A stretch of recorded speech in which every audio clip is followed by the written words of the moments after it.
চটপট 24-এর খবরের দিকে নজর থাকবে। তবে এই মুহূর্তে শঙ্কুদেব পণ্ডা বিজেপি নেতার বিস্ফোরক অভিযোগ, সাংবাদিকদের মুখোমুখি হয়েছেন তিনি।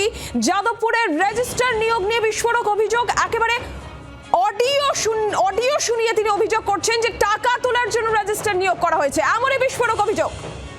ছিল তার যে কোনো পরিবর্তনই এখন শিক্ষা দপ্তরে হয়নি এবং পুরো শিক্ষা দপ্তর সেই দুর্নীতিতে নিমজ্জমান হয়ে রয়েছে, তা এই আজকের অডিও ক্লিপে স্পষ্ট হয়েছে।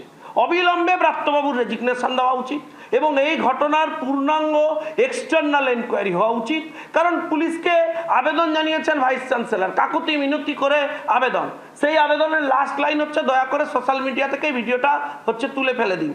আরে ভাই, এআই যদি হয়, উনি বলছেন অভিযোগে যে এটা নাকি এআই যদি হয়, আপনি যদি ঠিক থাকেন, মিথ্যে হয়, আপনার অডিও সরানো না সরানো নিয়ে কি আছে? যা লিগ্যাল অ্যাকশন হওয়ার হবে। আপনারা তো কান্নাকাটি থেকে স্পষ্ট হচ্ছে। আমার তো খুবই দৃঢ় সন্দেহ আছে যে এই অডিও বেরোনোর পর হয়তো উচ্চ রক্তচাপ ওনার উপর বৃদ্ধি হয়েছে। তৃণমূল কংগ্রেস থেকে বলা হয়েছে অবিলম্বে সব কেন বেরিয়েছে। হয়তো একটু পরে দেখবেন মনোজিৎ বাবুর এগেনস্টে ব্যবস্থা হয়ে যাবে। কিন্তু আমার বক্তব্য হচ্ছে খুব স্পষ্ট, সত্যিটা প্রকাশ্যে চলে এসেছে। এডুকেশন ডিপার্টমেন্টে চলছে কি আমি জানতে চাই। যাদবপুর বিশ্ববিদ্যালয়ের ভেতরে টাকা তোলার এই সমস্ত ফ্যাক্টরি যাদবপুরে হচ্ছে, মানে অন্যান্য বিশ্ববিদ্যালয়ে হচ্ছে, অন্যান্য বিশ্ববিদ্যালয়ের রেজিস্ট্রার রিক্রুটমেন্টের ক্ষেত্রে এই সমস্ত জিনিস হচ্ছে।